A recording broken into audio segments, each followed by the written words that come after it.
ঐতিহাসিক শাপলা চত্বর থেকে এক নতুন ইতিহাস সৃষ্টি করতে যাচ্ছে জামাত। শাহবাগ শাপলা, সর্বত্র জামাত। দর্শক, জামাত তার রাজনীতির একটি নতুন অধ্যায় প্রবেশ করতে যাচ্ছে লং মার্চের মধ্য দিয়ে। এটা জামাতের রাজনীতিতে ইতিহাস হয়ে থাকবে, কারণ বিরোধী দল হিসেবে জামাত এভাবে জনসম্পৃক্ত হওয়ার চেষ্টা, রাজপথের আন্দোলন জমানোর চেষ্টা, this is for the first time. এবং এখানে বাধা বিপত্তি আসতে পারে, সব ওভারকাম করে জনগণের কাছে যাওয়া এবং বিরোধী দলের রাজনীতি ধারণ করতে পারা, সেই পরীক্ষায় জামাত অবতীর্ণ হচ্ছে, যেটা জামাতের রাজনীতি খুব সিগনিফিকেন্ট। তো দর্শক, জামাত এই লং মার্চ শুরু করতে যাচ্ছে শাপলা চত্বরে সমাবেশের মধ্য দিয়ে। দর্শক, শাপলা চত্বর এটা খুবই সিগনিফিকেন্ট একটা জায়গা। দেখেন, আজকে শাপলা চত্বরের মূল যাদেরকে কেন্দ্র করে যে হেফাজত কওমি, তারা শাপলা চত্বরকে ভুলে গেছে, শাপলা চত্বরে ধারণ করে না। এমনকি আপনারা 5 মে শাপলা চত্বরে হেফাজতের কাউকে দেখেননি, বরং শহীদদের রক্তের দাগ শুকানোর আগেই তো শাপলা চত্বরের চেতনা বিক্রি করে দিয়েছে হেফাজত নেতৃবৃন্দ। শহীদদের রক্তের দাগ শুকায়নি, কিন্তু শেখ হাসিনাকে, খুনি হাসিনাকে কওমি জননী উপাধি দিয়েছে হেফাজত। আল্লামা আহমদ শফীর উপস্থিতিতে এটা দেওয়া হয়েছে। তাহলে বুঝেন এরা শাপলা চত্বরকে কি করেছে। এবং বিচারের কোনো দাবি তারা করেনি, একবারও হেফাজত বলে নাই যে শাপলা চত্বরে যাদেরকে হত্যা করা হয়েছে তার বিচার চাই। দেখান তো কোথায় বলেছে? বরং হাসিনা শর্ত দিয়েছিল যে বিচার চাওয়া যাবে না, যার ফলে তারা বিচার চায়নি, অন্যান্য দাবি দেওয়া করতো। বাট শাপলা চত্বরে কোন হত্যাকাণ্ড হয়েছে এটাই হাসিনার সামনে বলতে পারেনি, অথচ বারবার হাসিনার দাওয়াতে গিয়েছে এবং হাসিনার মন্ত্রীরা হেফাজতের দরবারে গিয়েছে। এই শাপলা চত্বরের সাথে হেফাজত ইসলাম বেইমানি করেছে, যার ফলে এটা একটা সতর্কবার্তা।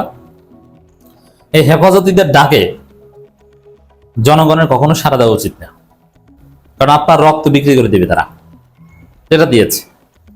এজন্য 5 মে আমরা দেখেছি যে শাপলা চত্বরে ছিল শিবির, জামাত, শিবিরের প্রোগ্রাম ছিল, অথচ শাপলা চত্বর এটা, এবং কর্মীদের মধ্যে থেকে যারা শাপলার চেতনাকে ধারণ করে তারা জামাত জোটে আছে, মামুনুল হকের দল বা ইত্যাদি ইত্যাদি। আর বাকি যারা আছে তারা শাপলার চেতনা বিক্রি করে দিয়েছে। তো এই শাপলা চত্বরকে কোমেমোরেট করতে জামাত কখনো ভুল করে না। At the same time Shahbag, এই শাহবাগের রিয়াকশনই তো শাপলা। আজকে শাহবাগীরা পালিয়েছে, যার ফলে শাহবাগেও জামাত অ্যাক্সেস নিচ্ছে। শিবির, জামাত শাহবাগে প্রোগ্রাম করে, এই শাহবাগে দাঁড়িয়ে স্লোগান দেয়। বিএনপি যতটা না শাহবাগে প্রোগ্রাম করে, তার চাইতে বেশি জামাত শিবির করে।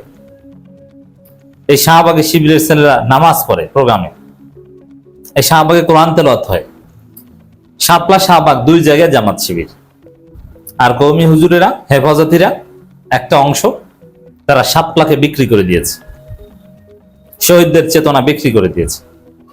তারপরে হাসিনাকে কওমি জননী উপাধি দিয়েছে। দর্শক, জামাত ইসলামী শাপলা চত্বরে সমাবেশের মাধ্যমে ঢাকা চট্টগ্রাম লং মার্চ শুরু করতে চায়। প্রস্তুতি সভায় তারা এই কথা বলেছে। এটা সিগনিফিকেন্ট, যেহেতু এই লং মার্চ জামাতের রাজনীতির একটা নতুন অধ্যায় হবে, নতুন ইতিহাস হবে। এই লং মার্চ কতটুকু সফল করতে পেরেছে, জনগণের সাড়া কতটুকু পেয়েছে, অনেক কিছু হবে। এর মধ্য দিয়ে অনেক কিছুই বোঝা যাবে যে বিএনপি আসলে যেভাবে দেশ শাসন করছে, 6 মাসের যে অ্যাচিভমেন্ট, জুলাই সনদ, গণভোটের রায় উপেক্ষা করেও বিএনপি, এবং সিভিয়ার গ্যাস সংকট, সিভিয়ার বিদ্যুৎ সংকট, জ্বালানি সংকট সত্ত্বেও বিএনপি যেভাবে দেশ চালাচ্ছে, মানুষ কি আসলে এতে সন্তুষ্ট না? বিরোধী দল এই ব্যর্থতার বিরুদ্ধে সোচ্চার হতে পেরেছে। সেই পরীক্ষা আসছে জামাতের জন্য, শুধু জামাতের লোকজন, এর বাইরেও সাধারণ জনগণের আকর্ষণ কতটুকু, জনগণ এটা কিভাবে দেখে, এই লং মার্চকে জনগণ কিভাবে লং মার্চকে ওয়েলকাম করে। এবং এই লং মার্চ যদি ব্যাপক সারা জায়গায়, তাহলে ডেফিনেটলি বিএনপির মাথা খারাপ হয়ে যাবে, তখন বিএনপি এতে বাধা দেওয়ার চেষ্টা করবে। আর যদি একদম কোথাও বাধা টাধা না দেয়, তাহলেও বুঝবেন যে এই লং মার্চ বিএনপির জন্য তেমন কোনো থ্রেট না। এই লং মার্চের বিরুদ্ধে যদি বিএনপি কিছুই না বলে, একদম পুলিশ পাহারা দিয়ে প্রোটেকশন দেয়, তাহলে বুঝবেন যে এই লং মার্চের গুরুত্ব নেই। বরং বিএনপি যদি এর ব্যাখ্যা খুঁজে যে একদিকে হাসিনা আসতেছে আর একদিকে জামাত সারা বাংলাদেশে রাজপথে নেমেছে, ব্যাপারটা কি, দু এক জায়গায় হামলা টামলা করে, তাহলে বুঝতে হবে সরকারের বিরুদ্ধে, সরকারের ব্যর্থতা অনিয়ম দুর্নীতির বিরুদ্ধে জামাত কার্যকর প্রতিরোধ গড়ে তুলতে পারছে। তো এরকম একটা কার্যকর লং মার্চ বিরোধী দল হিসেবে তাদের দৃশ্যমান পারফরমেন্স করার সময় এসেছে, যেটাই লং মার্চের মধ্য দিয়ে হবে। এবং জামাতের যে নভেম্বরে মহাসমাবেশ, সেটাকে কেন্দ্র করেও হবে, কারণ নভেম্বরের মহাসমাবেশ ইজ ভেরি ক্রিটিক্যাল টাইমে। ওই সময় শেখ হাসিনা যত চাপা বা দেশে আসার যত শক্তি আছে সব ব্যবহার করার চেষ্টা করবে। এমনকি শেখ হাসিনার প্রশাসনে বা দেশের ভিতরে এখনো যে সফট পাওয়ার আছে বা নানান হার্ড পাওয়ার লুকায়িত আছে, হিডেন আছে, তারা সবাই সকল ষড়যন্ত্র ওই নভেম্বরে করবে, আর ওই সময় আবার জামাতের মহাসমাবেশ। তো এটাকে কেন্দ্র করে যদি ব্যাপকভাবে সারা জাগানো না যায় বা বিএনপি যদি রিয়াকশন না করে, তাহলে বুঝতে হবে ওই সমাবেশও তাৎপর্যহীন। অতএব জামাতের জন্য আসলে এটা একটা পরীক্ষা, কি হয়। কারণ বিএনপি সরকার জনগণকে গ্যাস বিদ্যুৎ দিতে পারছে না, জুলাই সনদ গণভোটের সাথে বেইমানি করছে, এটা সুস্পষ্ট। তারপরে তো জামাত পুরোপুরি বিএনপির উপর খুশি থাকবে, বিএনপি জামাতের উপর খুশি থাকবে, এটা হতে পারে না। ভারতের আধিপত্যবাদের বিরুদ্ধে হয়তো বিএনপি জামাত একসাথে থাকবে, কিন্তু ওভারঅল জামাত বিএনপির মধ্যে কিছু জায়গায় তো সিভিয়ার দূরত্ব আমরা দেখতে পাচ্ছি। এইগুলো নিয়ে তো একটা কনফ্লিক্ট মাস্ট।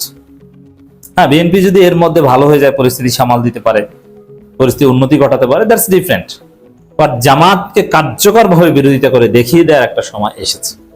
তা আমার মনে হয় যে কিছু উত্তেজনা বিরাজ করবে। এরকম সিগনিফিকেন্ট একটা প্রোগ্রাম জামাত শাপলা চত্বর থেকে শুরু করতে যাচ্ছে। আপনি মনে রাখবেন যে প্রোগ্রামের স্থান খুব গুরুত্বপূর্ণ। আমরা অতীতে বলতাম হাসিনার আমলে যে জামাতকে যদি ক্ষমতা আসতে হয় শহীদ মিনারে যেতে হবে, স্মৃতিসৌধে যেতে হবে, এবং রাজনীতির কিছু গুরুত্বপূর্ণ স্থানে জামাতের অ্যাক্সেস নিতে হবে। তার মধ্যে শহীদ মিনার স্মৃতিসৌধ অন্যতম। জামাত শহীদ মিনার স্মৃতিসৌধে কিন্তু যাওয়া শুরু করেছে।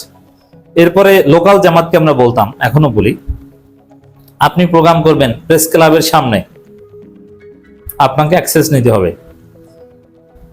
জেলায় জেলায় শহীদ মিনার আছে, ওই জায়গায় আপনার প্রোগ্রাম করতে হবে। শিবিরকে ঘরের মধ্যে অডিটোরিয়ামে প্রোগ্রাম করলে হবে না, ওপেন ক্যাম্পাসে খোলা মাঠে প্রোগ্রাম করতে হবে।